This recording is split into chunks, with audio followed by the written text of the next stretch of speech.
Assalamualaikum Ustaz. Buah tak jatuh jauh dari pohonnya. Apakah kelakuan atau sesuatu yang saya lakukan itu dari jeleknya ataupun baiknya dulu ayah saya lakukan atau tidak? Yang artinya kejelekan yang saya lakukan ataupun kebaikan, apakah itu imbas dari yang ayah saya lakukan atau tidak? Iya, betul. Ini pantas dan patut untuk ditanyakan ya.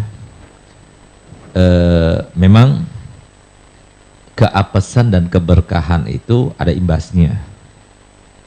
Ya, sama seperti kalau kita itu melempar batu ya ke dalam air yang menggenang ataupun yang mengalir, maka pasti ada percikannya ya. Begitu pula ketika kita membakar api, pasti ada asapnya dan merembet kemana-mana. Itu efek, padahal yang dibakar cuma satu titik gitu, tapi kemudian merembet kemana-mana, lalu ada asapnya dan sebagainya. Imbas itu dari sebuah kebaikan maupun keburukan itu pasti ada, ya, pasti ada. Oleh karenanya Nabi kita Muhammad SAW memerintahkan kita untuk mencari jodoh itu dari keluarga yang baik-baik. Karena keluarga yang baik-baik itu satu, makanannya itu yang halal, itu sangat menentukan kesalehan dan tidak salehnya anak kita ya. Tuh. Kemudian yang kedua, lingkungan keluarga yang soleh itu sangat membentuk ya, moralitas maupun tabiatnya. Itu tergantung pada lingkungannya gitu. Kemudian yang ketiga, di dalam tubuh manusia, terutama yang wanita, rahim di antara urat-urat yang menentukan dan membentuk janin, itu sangat menentukan tabiatnya, sehingga anak itu bukan cuma rupa saja ya, yang seperti ami-aminya atau bibinya ya, atau halnya atau bibinya, tapi juga sifatnya gitu sama. Jadi kalau semua keluarganya itu kebanyakan orang alim, insya Allah anaknya ini dan keturunannya itu lebih banyak orang alimnya. Tapi kalau keturunannya atau pamannya, bibinya, keluarganya itu kebanyakan itu adalah orang-orang yang jauh daripada Allah, jauh daripada majelis taklim, jauh daripada kalangan ulama, maka biasanya anaknya juga seperti itu. Itu maksudnya, makanya Nabi SAW bersabda, takhayyaru linitofikum fa innal irqa dassas. Jadi hendaknya kalian itu pilih-pilih untuk keluarga kalian atau tempat yang kalian akan letakkan benih di dalam rahim itu, karena sesungguhnya urat yang menentukan pembentukan janin itu sangat berpengaruh.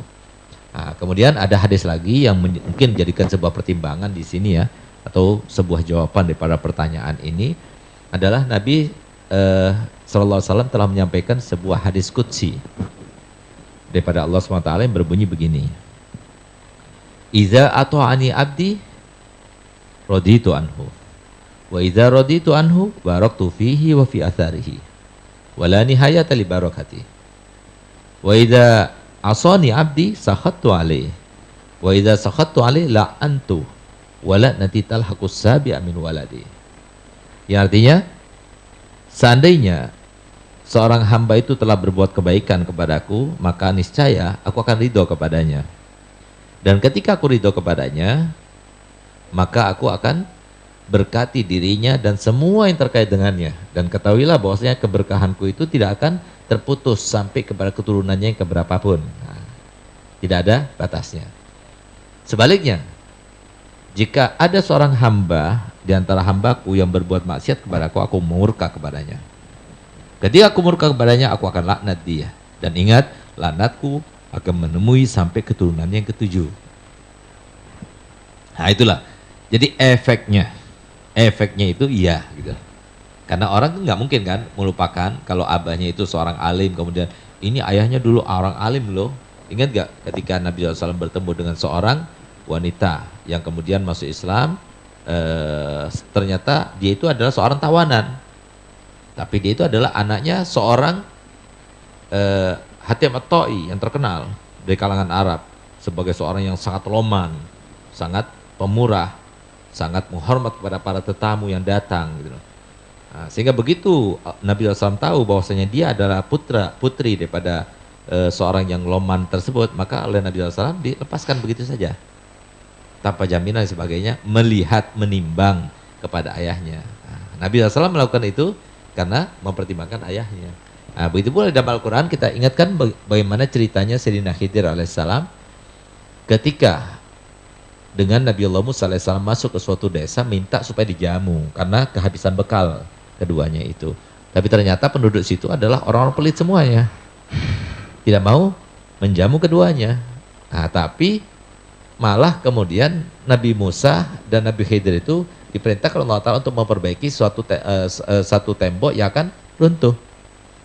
Nah, maka kemudian ketika akan berpisah Nabi Musa dan Nabi Khidir, baru dijelaskan oleh Nabi Khidir bahwasanya tembok itu kalau runtuh maka ada harta yang disimpan oleh orang tuanya, anak yatim. Ada 2 anak yatim di situ yang akan terkuak nanti, akan terbuka dan banyak orang tahu, akhirnya diambil sehingga tidak menjadi miliknya anak yatim itu. Nah, padahal yang soleh dan berkahnya orang tersebut Allah Ta'ala menjaga hartanya itu bukan ayahnya langsung. Wa kana abuhuma soliha, dan adalah ayahnya kedua yatim itu adalah seorang yang soleh. Itu bukan ayahnya langsung, bukan kakek pertama, bukan kakek kedua, tapi kakek yang ketujuh. Nah, gitu. Jadi karena kakek ketujuh orang soleh, maka cucunya yang ketujuh itu, yang yatim itu, harusnya yang dia dapatkan itu tetap dijaga oleh Allah Ta'ala. Urusan dunianya begitu, apalagi urusan akhiratnya. Nah, tapi sebaliknya juga seperti itu. Naudzubillah, mohon maaf, kalau seumpama ada seorang koruptor, ya, sudah masuk ke dalam medsos-medsos viral, atau sudah termaktub di dalam koran-koran, atau di media-media elektronik misalnya, atau media-media internet. Nah, sekarang bagaimana mungkin kita itu akan memisahkan seorang anak yang kemudian bin fulan itu yang terkenal koruptor itu? Paling tidak kan imbasnya dia rasakan gitu. Gara-gara ayahku yang koruptor, akhirnya aku kemana-mana aku malu ketemu orang gitu loh. Mau ngaku aku adalah anak fulan saja itu sudah malu. Berarti kan ada imbasnya. Walaupun dosa tidak gitu loh. Oh, orang tuanya itu dosa besar, pendosa besar, berarti anaknya juga pendosa besar? Enggak. Tapi efek-efeknya, efek itu ada gitu. Sa'id bin Musayyib, ya, itu ayahnya itu namanya Musayyib. Nabi Muhammad SAW itu Musayyab, itu Nabi SAW itu ingin menggantinya, tapi nggak mau. Musayyib itu kan yang ditinggal orang, nggak dipedulikan orang. Nah, sehingga Nabi SAW itu ingin mengganti, nama-nama yang tidak baik itu diganti oleh Nabi, karena nama itu doa. Ketika mau diganti oleh Nabi, sahabat tersebut nggak mau. Dia mengatakan, aku tidak mau mengganti nama yang diberikan oleh orang tuaku, gitu loh. Dibiarkan oleh Nabi, sehingga Sa'id bin Musayyib itu anaknya itu, dia mengatakan kalau seandainya ayah mau, maka tentunya dalam keluarga ini akan banyak lagi curahan rahmat dan barokah. Tapi karena tidak mau, akhirnya kita tidak pedulikan sama orang. Nah, itu salah satu, berarti apa? Imbasnya ada, efeknya ada. Tapi dosa itu tidak diwarisi, tidak. Efeknya iya, mungkin itu ya, kalau Allah berkehendak, ya. Itu bukan pasti ya. Karena itu semua terkait dengan masyiahnya Allah Ta'ala. Karena nggak ada yang memastikan sesuatu kecuali Allah yang memastikan gitu. Tapi kita tidak bisa memastikan sesuatu pada Allah Ta'ala.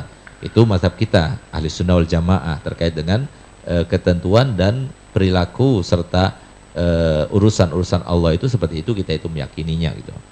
Nah, tapi dosa itu sendiri tidak diwarisi, misalnya karena orang tuanya dosa, pendosa, anaknya harus juga pendosa, itu enggak. Wala taziru waziratun wizra ukhra, itu seperti itu. Tapi kalau apasnya mungkin saja gitu ya. Silakan.